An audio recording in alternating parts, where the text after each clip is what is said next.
থেকে 150 গ্রাম মৃত্যু পাওয়া গিয়েছে। তার চোখের একই সঙ্গে খুব দুঃখজনক ভাবে একটি হাতে তার ফিঙ্গার পরে ফিঙ্গারপ্রিন্ট পাওয়া গিয়েছে। মানে তার এই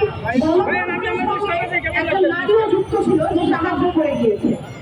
এটাকে আমরা বলতে চাই যে খারাপ পুরুষ খারাপ নারী এভাবে না দেখে আসলে দুনিয়াটা ভালো মানুষ খারাপ মানুষ এই বিভেদ জানা উচিত।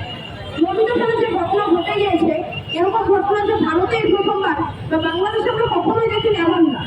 আমরা তরুণ ঘটনা দেখেছি, আমরা মুসাদের ঘটনা দেখেছি। বাংলাদেশে বেগমগঞ্জে এমন একটি ঘটনা ঘটে গিয়েছিল 2020 সালে। আমার মনে হয় এখন মানুষজন ভুলেও গিয়েছে যে বেগমগঞ্জের 6 জন প্রত্যেকে জামিন পেয়ে গিয়েছিল জানুয়ারি মাসে। আমরা যখন আজকে এখানে মহিলার জন্য দাঁড়িয়েছি আমার মনে হয় না সে সময় বেগমগঞ্জের গৃহবধূর জন্য দাঁড়িয়েছিল। আমরা কেন বাংলাদেশের মানুষ ধর্ষণের ঘটনাটা অবাক হয়, ধর্ষণের ঘটনা শুনতে শুনতে আমরা এতটা অসুস্থ হয়ে গিয়েছি। আমাদের মনে হচ্ছে যে ধর্ষণটা হতেই পারে।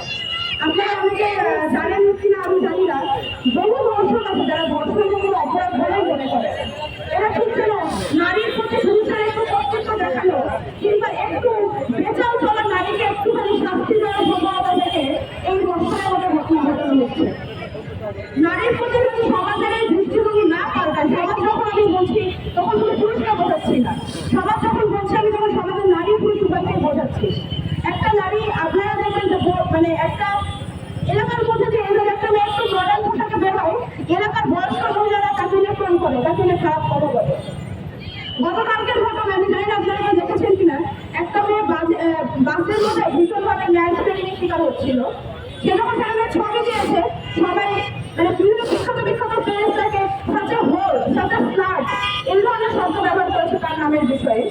এখানে এখানে এই বাংলাদেশেই একসময় পোশাকের স্বাধীনতার আন্দোলন হয়েছিল। সে আন্দোলনটা কেন হয়েছিল, কি থেকে হয়েছিল কেউ জানতেই চাইল না। সেখানে যে মেয়েগুলো ছিল তারা সে 2021 থেকে ফ্লাটিংয়ের মধ্যে দিয়ে যাচ্ছে।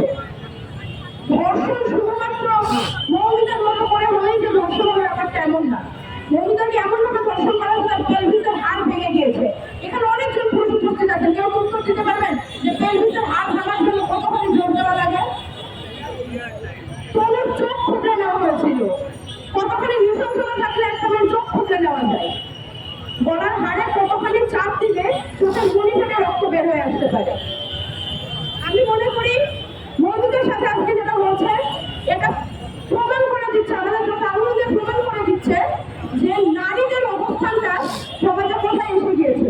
তারপরে আপনারা এসে বলবে যে সমান অধিকার দেওয়া হয়েছে, বাস্তব রাখা হয়েছে, এখন আর ভিকটিম কার্ড মেয়েদেরকে একটু কিছু বললে মেয়েরা ভিকটিম কার্ড ফেলে দেয়। বাচ্চা তোমরা জিত চাইবা, আবার সমান অধিকার চাইবা। রিয়েলি ম্যান, এই যদি আমার চিন্তা ভাবনার অবস্থা তাহলে মহিলা কেন? মহিলাদের 4 ফুট করে বাসিয়েও দেওয়া হতো, তারপরে কোনো বিচার পাইতো না। আমি 2012 নির্ভয়া হত্যাকাণ্ডের কথা এখানে আমি পূর্ণ করতে চাই। নির্ভয়াকে যখন ধর্ষণ করে খুন করা হয় সে তারপরে মারা যায়নি, জীবন মুক্ত অনেকটি লড়াই করে তারপরে মারা গিয়েছিল। তোমার সাথে আমরা খুনই বলবো। এই নির্ভয়ার জমিদারে লোহার রড ঢুকিয়ে দেওয়া হয়েছিল। কোন ধরনের মানসিকতা মানুষের মধ্যে তৈরি হলে আরেকটা মানুষের সাথে সে নারী কিংবা আরেকটা মানুষের এখানে কাজ করতে পারে? এখানে তো আসলে নারীদের ধর্ষণের কথা।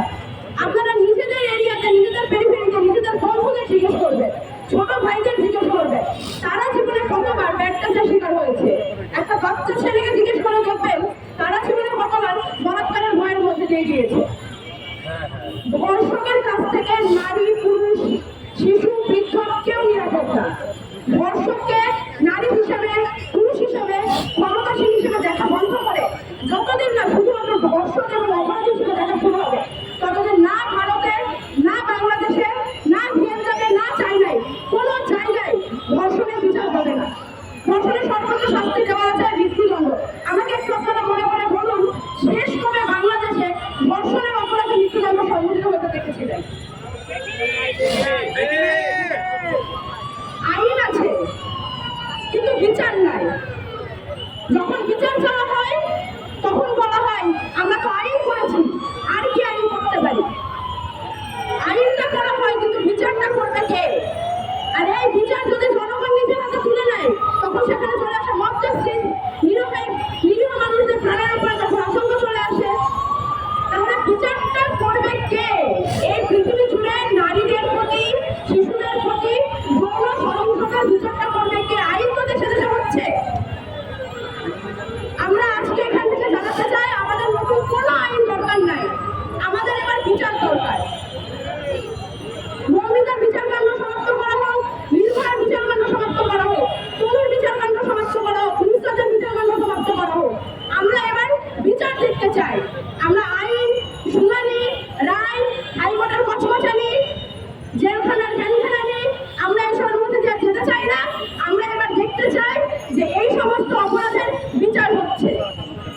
যতদিন না বিচার নিশ্চিত হবে, মানুষকে, জনগণকে আর কখনো আইনের প্যানপ্যানানি দিয়ে, ভয় দেখিয়ে কিংবা আশ্বাস দিয়ে আটকে রাখা যাবে না।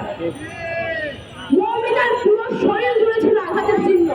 মৌমিতার গলার দুটো হাত ভেঙে গিয়েছে। আপনারা একটু ভাবুন তো, হাতের জোরে কতখানি শক্তি প্রয়োগ করলে একটা মেয়ের শরীর এইভাবে ছিন্ন বিচ্ছিন্ন করা যায়। মৌমিতার শরীরে এমন আরো অনেক আঘাতের চিহ্ন ছিল, যেগুলো ক্যামেরার সামনে, মানুষের সামনে দাঁড়িয়ে বলার উপযোগী না। এবং আমি মোটামুটি শিওর, আমি আপনাদের এখানে মৌমিতার সামনে অঙ্গ প্রত্যঙ্গ উল্লেখ করে যে বক্তব্য দিলাম, এটা যখন আপনাদের মিডিয়ায় যাবে, বহু মানুষের কমেন্ট আসবে, মেয়েদের মুখে তো এরকম শব্দ আমরা আশা করি না। কেন ভাই, মেয়েদের মুখটা কি মানের জন্য ভেসে এসেছে? একই কথা, পুরুষ বললে একরকম শোনায়, মেয়ে বললে আরেক রকম শোনায়। গাড়ি অক্ষত কথা তো পূর্ণবয়স্ক একটা পুরুষের শরীরে যদি 113টা কামড়ের দাগ আসতো, তাহলে আপনারা নিজেদের একবার সেই জায়গায় দাঁড় করিয়ে দেখে ভাবুন যে আপনাদের কেমন লাগতো। মৌমিতার ঘটনা করার পর থেকে আমাদের প্রত্যেকের হাত পা কেঁপে যাচ্ছে। আমি এখানে দাঁড়িয়ে বক্তব্য দিচ্ছি, আমার শরীর কাঁপছে। আর ব্যাকটাচের কথা সোশ্যাল মিডিয়ায় দেখানে দেখতে পাবেন যে 2 বছরের বাচ্চা থেকে শুরু করে যৌন হেনস্থার অভিজ্ঞতা মেয়েদের আছে। প্রত্যেকটা মেয়ের শরীরে কখনো না কখনো এই ধরনের দাগ লেগেছে। আমরা এগুলোর সাথে লড়াই করে বাঁচি, কিন্তু বলতে পারি না, কারণ বলার পরে যে ভিকটিম ব্লেম শুরু হয়, এইটার কোনো তুলনা নাই ভাই। আমরা বিচার দেখতে চাই অপরাধী, ভিকটিমের না। আজকে বাংলাদেশের পক্ষ থেকে, ঢাকা বিশ্ববিদ্যালয়ের শিক্ষার্থীদের পক্ষ থেকে, নারীদের পক্ষ থেকে আমি জানাতে চাই, মৌমিতা, নির্ভয়া, তনু, নুসরাত সমেত যতগুলো ধর্ষণের ঘটনা ঘটেছে, সবগুলো অপরাধের কঠোর বিচার নিশ্চিত করা হোক। আইনের আশ্বাসে আমরা আর ভুলতে রাজি না।